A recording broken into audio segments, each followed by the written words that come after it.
not gonna lie, I'm super nervous. This sucker costs 500 bucks. And if I cut it wrong, yeah, I should just buy a new tiller. Yeah, I'm gonna do it. Here we go, man. Woo! All right, sure? Should we do it? All right. Measure twice, cut once. When we bought the farm, it came with a bush hog tiller that's pretty old. It's actually obsolete, I found out. But I was tilling and I heard a bang and I broke the knuckle. Bent this pretty bad. Just wear and tear. So I was excited online. I found this part, ordered it, got an email yesterday that it is a obsolete discontinued deal. So went to Tractor Supply and I found a PTO shaft that matched. It has the slip clutch on here, and that's designed to flex if you hit something to keep this from happening. The one I bought's a little bit long. I gotta make a cut it to length. So all I do is take the guard off. The new one's super easy. You just pop that red tab, use your screwdriver, push it out of that, slide it right off. I'm just gonna line up my knuckles here, and I know that I need this shaft to be that long. I'll take it over to my metal saw. I've already marked the other side. I just wanted to say I love this metal saw.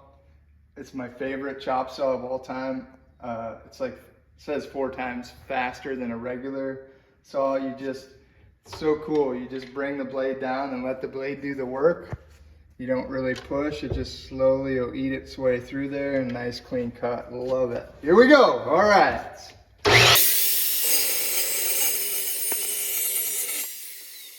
Look how clean that cut is. Isn't that awesome? I might just rasp in there and get any, yeah, that's smooth. That's heavy. So that's the same size, and it's about the same size as the other knuckle. So one doesn't have to be longer than the other. Cut second 1, 2. I mean, worst case, you're out 500 bucks. Here we go.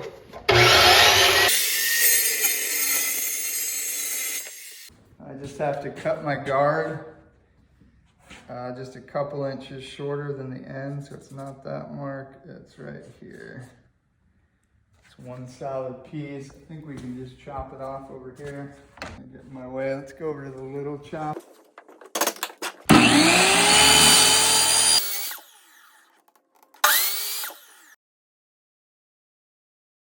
And then you just push these white tabs. Screwdriver. And then this locks it on. Always want to run your PTO anything with the guards on.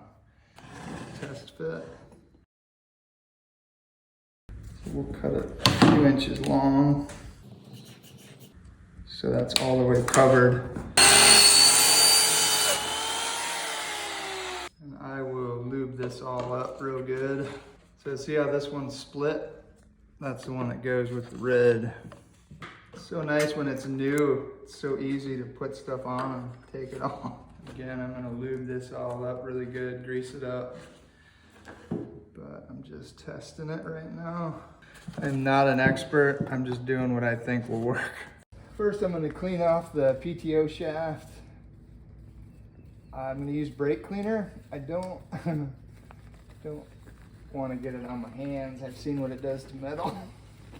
I want this baby to last forever, but she is old.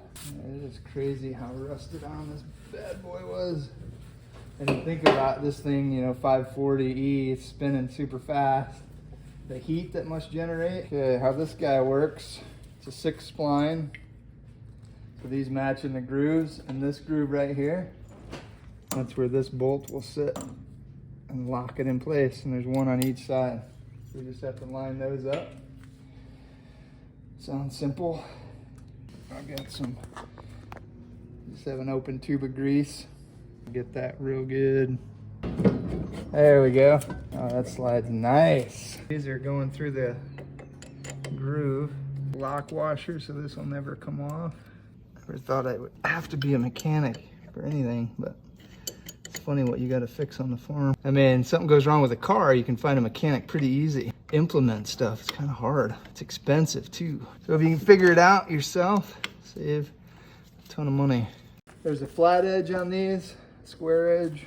Just find this other square on here. Oh, ho, ho, ho, ho, ho, ho. I gotta tighten that, but we're ready to till. I'm also gonna hit these grease points right here. Can't see it, but I'm gonna grease here at both the knuckles. They come greased from the factory, but can you trust them? I'm gonna put the guards back on. We'll be ready to go. Happy day.